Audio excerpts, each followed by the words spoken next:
Oh, Yona qui l'emporte, Sébastien Ernaud, la victoire des petits.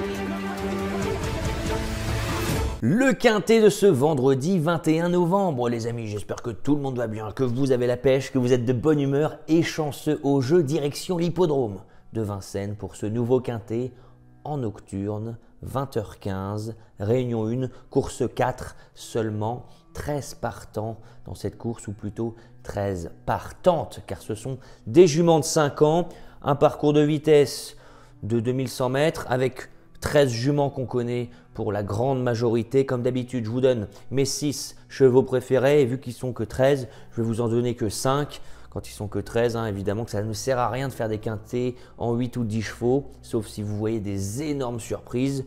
Mais bon, sur ce, on est parti, les amis. Ma favorite pour ce quintet. Et là, on se jette directement dans le grand bain. On va peut-être même dans l'inconnu avec cette jument de grande classe qui va effectuer ses débuts sur un parcours de vitesse derrière l'autostart notamment. C'est ce numéro 4, Commère de Cordée, qui est à mon avis présenté ici à 100%, bien que on a peu de références sur des parcours de vitesse. J'ai l'impression que ça ne va pas poser de problème. Plusieurs paramètres sont en sa faveur. Émoji vert de la part d'Arnaud Desmottes. On met Mathieu Mottier aux manettes, avec qui à chaque fois ça se passe très bien. Il me semble que c'est 5 associations, 5 succès, quelque chose comme ça. On est dans du 100% en fait. Très bon numéro derrière la voiture. On vient de très bien se défendre à Laval. On n'a pas eu le meilleur des parcours. Bon qu'est-ce qu'on peut lui reprocher? Si ce n'est, voilà, on n'a jamais vu cette jument sur courte distance, mais ça ne me fait pas peur. L'homme en forme, Mathieu Mottier, va l'amener au succès. Pour toutes les personnes qui arrivent sur la chaîne Les Turfistes Gagnants, je vous invite à vous abonner, c'est gratuit. Je vous donne pour tous les quintets au trot mes 6 chevaux préférés. Je vous explique mes choix. On est là pour échanger, s'aider, s'entraider, partager nos points de vue, qui peuvent être convergents. On peut tous avoir le même avis, mais on peut aussi, je l'espère, avoir des avis divergents. Et justement, on en parle en commentaire. Je suis d'accord avec toi parce que, je ne suis pas d'accord avec toi parce que, et comme ça, on crée quelque chose de constructif. Je ne sais pas ce que vous en pensez, mais c'est comme ça que je vois les choses. On enchaîne avec qui, les amis? Avec le 13, Classica Bleu. La dernière fois dans le quintet référence, le 4 novembre, je ne l'avais pas mis, ça m'a valu des ennemis, j'avais reçu beaucoup de messages, mais t'as rien compris, pourquoi tu ne mets pas Classica Bleu? Les amis, je vous rappelle, ce n'est pas parce que je ne mets pas un cheval dans ma sélection que je ne lui vois aucune chance, mais quand on donne 5 ou 6 chevaux, il faut faire des choix, voilà, tout simplement. Classica Bleu fait une course sur 2 en général. La dernière fois, ça tombait sur la course où elle est toujours un peu moins bien. Je ne l'ai pas mis, tout simplement. Je savais qu'elle allait être jouée. Donc voilà, ça valait le coup et j'ai eu raison. Aujourd'hui, je la mets, vu qu'elle fait une course sur 2, que la dernière fois tout de même, lorsqu'elle a été virée pour allure en entrée de ligne droite, elle avait beaucoup de gaz, elle aurait certainement gagné. Donc je la replace très haut sur mon ticket aujourd'hui. Elle connaît l'hippodrome de Vincennes, elle connaît les parcours de vitesse. Lorsqu'elle n'est pas fautive ou hors allure, c'est tout le temps dans les 3 premiers. En tout cas sur des parcours de vitesse, avec un départ à l'autostart. La dernière fois, elle avait du gaz, donc on va la mettre très haut. Ce numéro 13, Classica Bleu. Enchaînons avec l'As, Queen's Pride. Qu'en pensez-vous? Dites-moi dans les commentaires. Mais Queen's Pride, attention, le numéro 1, ça peut être un numéro piège. On part tout à l'intérieur, en première ligne, mais s'il y en a à l'extérieur qui partent plus vite, on peut se retrouver un peu embêté à être au milieu du peloton, à la corde, et ne pas avoir toutes ses aises. Surtout quand il n'y a que 13 partants et que ça rend les courses un peu plus tactiques, avec des relais, avec des courses cadenassées. Pour autant, Théo Duval d'Estaing sera aux manettes. Et ça va être bien évidemment à son avantage. Théo Duval d'Estaing est très en forme, il se débrouille très bien ces derniers mois, ces dernières semaines.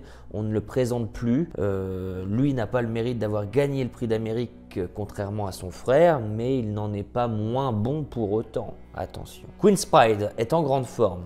Elle vient de s'imposer avec un peu de marge, même si ça ne se voit pas à Châtelaillon-La Rochelle. Clément Duval d'Estaing ce jour-là a tenté de ne pas se servir des artifices et lorsqu'il a senti que ça allait être chaud, il s'est servi des artifices. Je ne sais plus s'il a rabattu les œillères ou débouché les oreilles, mais il fallait ça et elle est facilement repartie dans les 20-30 derniers mètres. Bon, Queen's Pride connaît les parcours de vitesse, c'est souvent sur le podium ou rien du tout, plutôt sur le podium que rien du tout. En tout cas, c'est mon avis pour ce quintet et donc je la place en 3e position. Et je vais terminer avec 2 outsiders, je vous donne que 5 chevaux comme je vous l'ai dit, mais avant que je vous les donne, je vous rappelle que si vous voulez avoir mes infos, mes mails avec tous les bruits d'écurie, mes chevaux repérés, les analyses complètes pour le quintet tous les jours dans votre boîte mail sans rien faire. Si vous voulez aider la chaîne à encore grandir un peu plus, venez nous rejoindre dans le programme Turfis Pro. Vous êtes de plus en plus nombreux. Je vous en remercie. Merci à tous pour votre fidélité. En 4e position, je fais une place à une jument qui ne m'a pas convaincu pour sa course de rentrée, mais qui n'était pas en mode course. C'est ce numéro 5, Kika Josselin, qui sera bien évidemment aidé par ce type de départ à l'autostart. Elle, qui avait été l'année dernière à maintes reprises une excellente note, souvent partie au galop, perdu 50 mètres. Je fais le tour des concurrents, des concurrentes et je me balade. Ça, c'est Kika Josselin. Est-ce qu'aujourd'hui, elle va trotter? Je l'espère pour son entourage. Est-ce qu'elle est à 100%? Ça, je ne pense pas parce que j'ai vraiment pas été emballé par sa course de rentrée. Mais aujourd'hui, on est en mode course. On va peut-être pas partir au galop. On va pas compromettre toutes nos chances au départ. En tout cas, je l'espère. Benjamin Rochard aux manettes, je dois lui faire une place dans ma sélection. Et je vais conclure, les amis, avec une candidature qui m'a valu bien des ennemis la dernière fois. C'est ce 7 Caline de Vivoin. Je l'avais mis en tête lors de son récent succès. Vous aviez été nombreux à me dire tu ne comprends pas les courses. Bon, elle avait gagné, voilà les amis.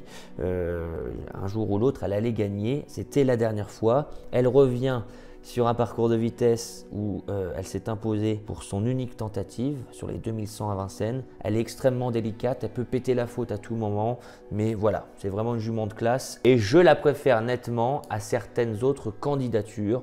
Donc bien évidemment que je lui fais une place. Je récapitule ma sélection, je pars en tête avec le 4.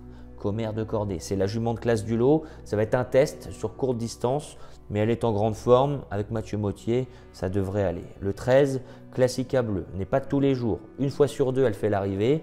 Normalement, aujourd'hui, c'est son jour. L'As, Queen's Pride, normalement n'est pas fautive. Elle doit se sortir de ce numéro 1 qui peut paraître piégeux, mais Théo Duval d'Estaing va gérer la baraque. Et puis le 5, Kika Josselin, va être avantagée par ce départ à l'autostart. Elle qui d'habitude fait des fautes et est souvent la grosse note en retrait pour venir s'imposer parfois.